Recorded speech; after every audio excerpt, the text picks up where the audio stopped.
Chapter 3, What in a Name? Suddenly Mark his mother calling him from downstairs. Mark, can you come down here please, you have company. Mark was annoyed, he didn't want to go anywhere. Mark just thought it was just one of his guy friends, Carlos or Kyle.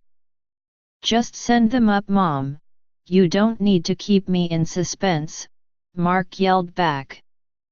No, you're going to have to come down here, his mom answered. What the hell was going on, he thought to himself. Mark only had on his shorts and sandals as he walked down the stairs heavily, then turned the corner that led into the hallway that connected him with the kitchen at the end, and that's when he saw Jeannie sitting at his kitchen table. He was stunned. Suddenly he felt like he was in a dream. Surreal. Mark saw things in a strobe light effect, and when he studied Jeannie from his position, the sun was shining through the cracks between the blinds, which outlined her body from behind her in an aura of white, an aura that made her look like an angel, except for the wings. Mark was mesmerized, and continued to stare at Jeannie until even she got uncomfortable, and looked away. His mother Beth was folding laundry turned around, and when she saw him staring, cleared her throat. Is it Saturday, already? Mark asked abruptly, pretending to shake the cobwebs out of his head. Jeannie laughed. No, I'm early, Jeannie said embarrassed. She would not to look at him directly. Mark only had on shorts, and she also blushed from his semi-nakedness. Beth threw Mark's a clean shirt, and it hit him in the head covering his face, and he pulled it down in a slow-motion gesture. Jeannie laughed again, but still avoided eye contact until he finished dressing. Here's a pair of sweats Mark his mother offered. This time she did not try to hit him in the head. I'm sorry Jeannie, I thought it was one of my stupid guy friends, Mark explained. Sorry to disappoint you, Jeannie said smiling. I was just on my bed thinking about you. His mother coughed again. I mean I was daydreaming about what happened earlier today. Mom, this is Jeannie, he said turning to Beth. And Jeannie, this is my mom, she's a new girl, from another school that sits next to me in my homeroom class. He stammered a bit as he spoke, nobody could be cool in front of their parents, not even Mark. Yes, I met Jeannie and she's a lovely girl.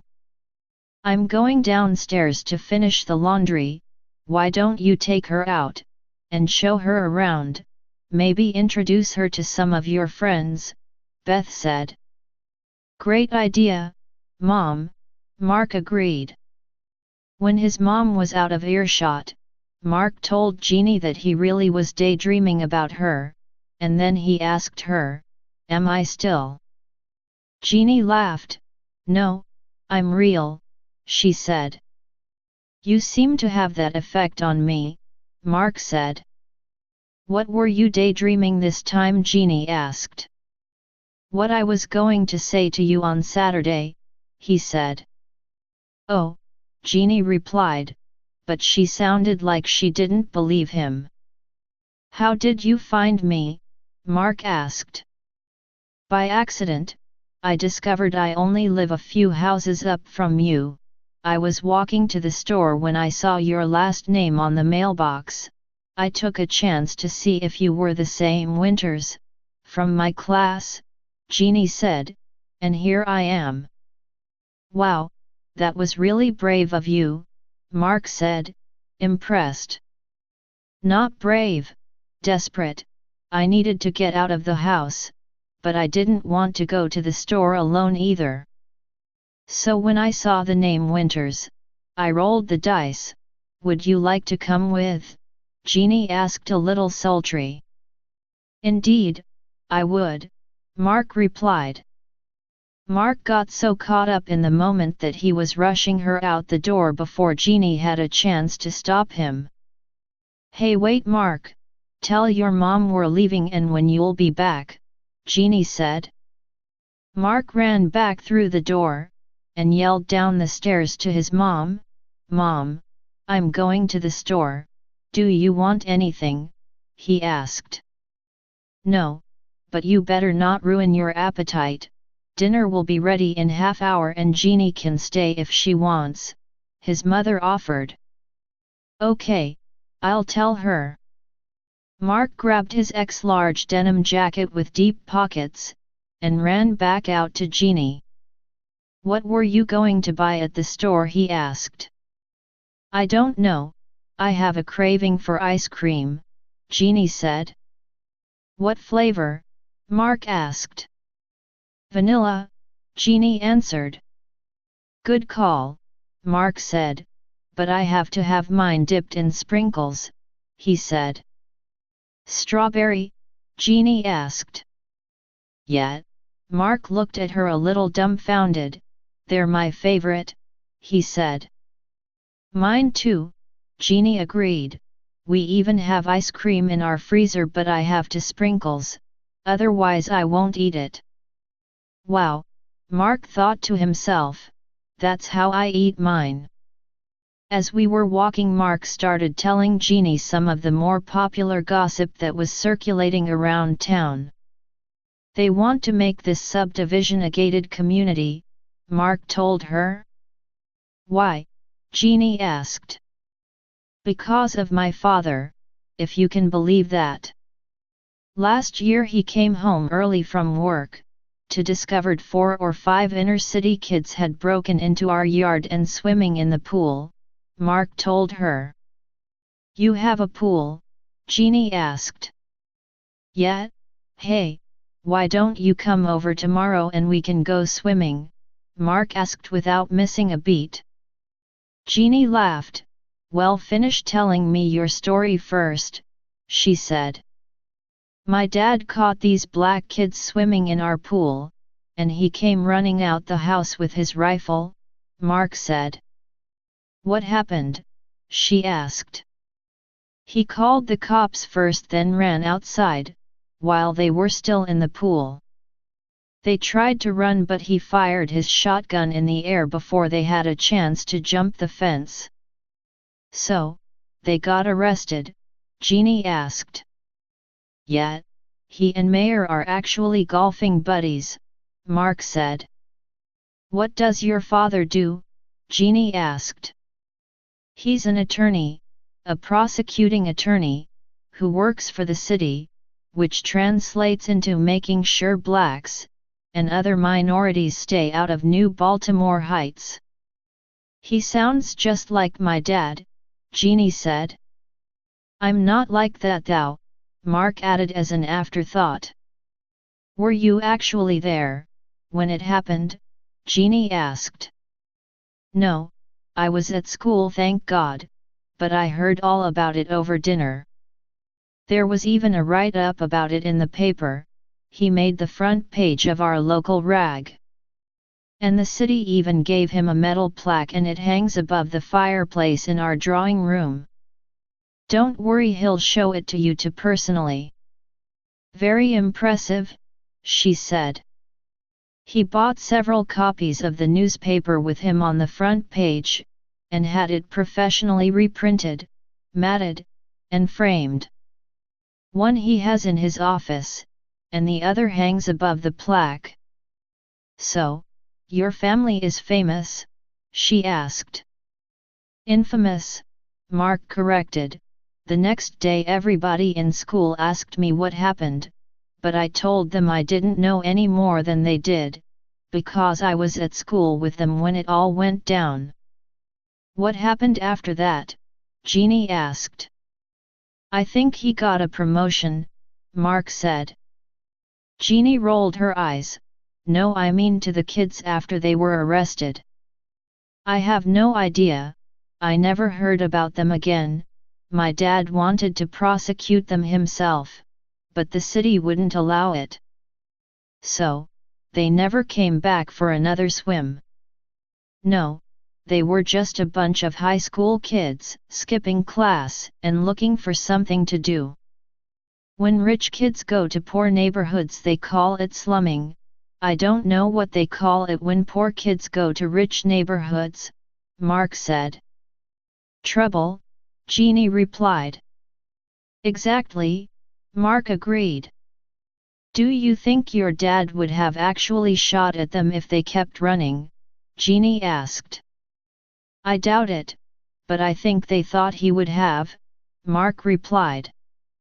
Can he have done that? I mean with them being minors and all. No, you can't legally shoot someone in the back, even if they were armed, which they weren't because their back is to you, so their intent was to flee, not attack. I mean, don't quote me on that, but I think that's the standard for justifiable homicide. I'm not a lawyer, so I don't know for certain, but I don't even think my dad could have got away with doing that. Maybe your dad was more scared of them than they were of him, Jeannie suggested. Yeah, I mean they may have been kids, but they were big kids. They were all as tall or taller than my dad, and he's over 6 foot, Mark explained. Did they do any actual damage? Jeannie asked. Not really. They might have trashed our yard a little by tearing out a few of my mom's rosebuds, and we did find a broken window in the pool house, but I don't think they tried to get into our actual home, otherwise the silent alarm would have gone off. And your mom wasn't home? Jeannie asked. No, then he would have shot them. You see, my dad's really hardened because of his job, Mark explained. What do you mean? Jeannie asked. Well, he works as a prosecutor, so like any other profession, he knows what's wrong with it. He doesn't believe that prison, or jail is a punishment anymore. There is no rehabilitation. He sees the same people going through the system over and over again. He is a staunch supporter for the death penalty. In fact, he's trying to petition the state to bring it back. Isn't that extreme? Jeannie asked. For the average law-abiding citizens, yes. But for most people who work within the system, no. You see, the criminal mentality is anytime you get paid for doing something, it's work. Maybe not a legitimate job, but work. So, stealing, robbing, pimping, drug dealing, and even killing are all legitimate professionals, even if they're illegal. That's horrible, she said, on both accounts. Ghetto violence is just a way of life. Do you remember that gangsta rap bullshit from the 90s? Mark asked. Yes, Jeannie nodded. It did nothing but glorify killing, drinking 40s, and getting high, for damn near that entire decade. In fact, no legitimate artist from the hood had any street credibility until they went to prison first. That's how earned their stripes, whatever the hell that means. Does your dad know who killed Tupac? Jeannie asked. I think he did, Mark joked. You'll understand why I won't be staying for dinner, she replied. And my mom invited you too. Uh-huh, she replied.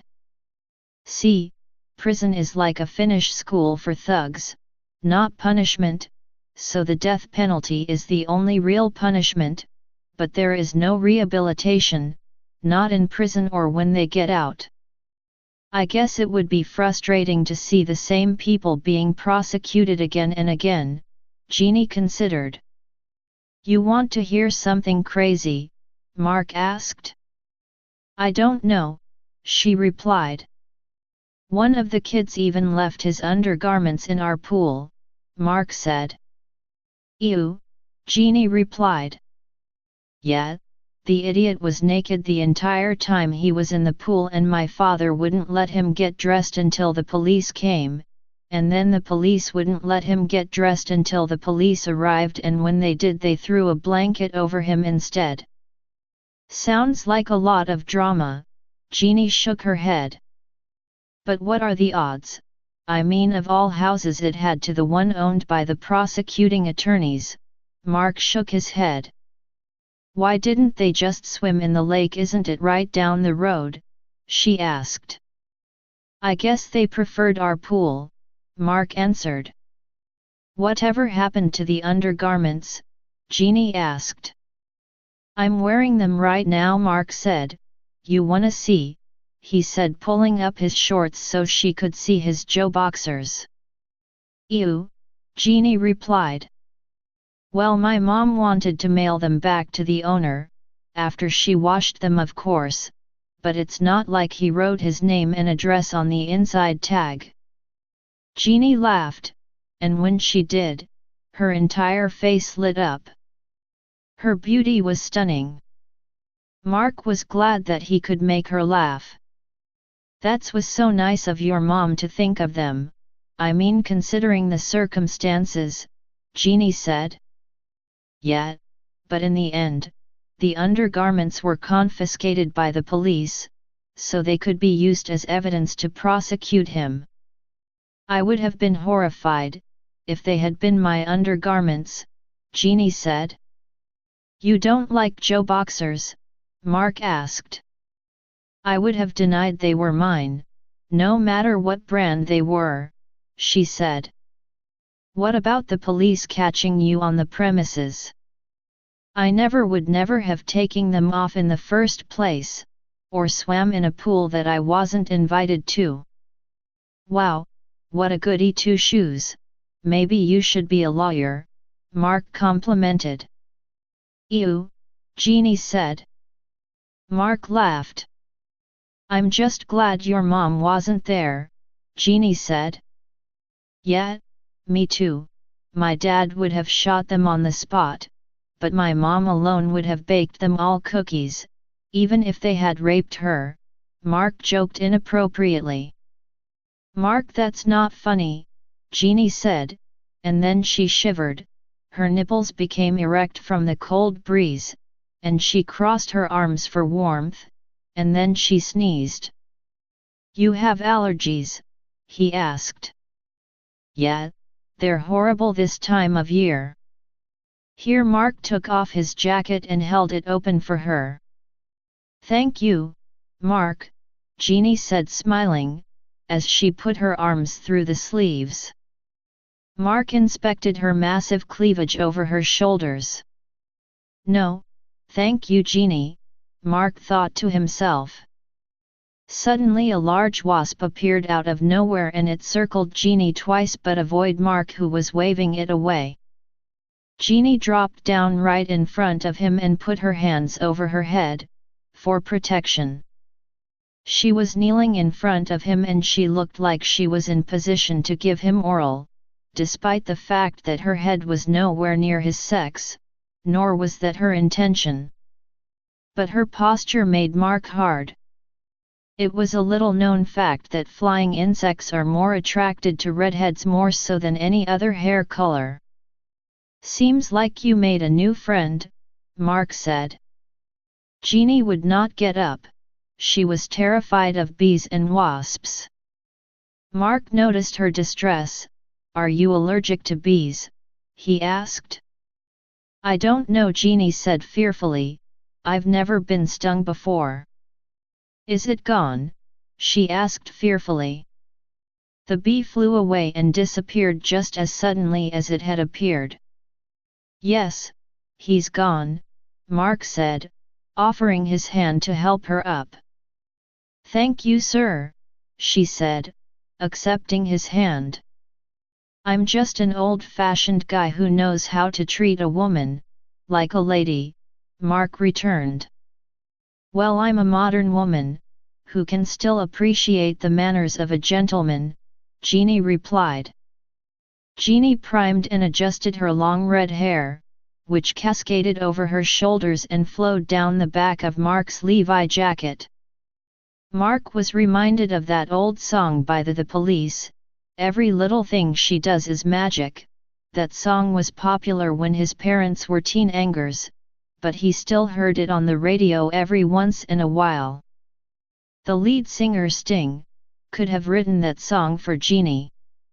Mark was glad that Jeannie decided to wear his jean jacket that was too big for her everywhere except in her chest. There might be other guys at the party store, it was a popular place, and Mark didn't want them staring at her endowment or making rude comments. He could be very jealous and possessive, even though he had just met her, he already considered her his girl. Jeannie just didn't know it yet.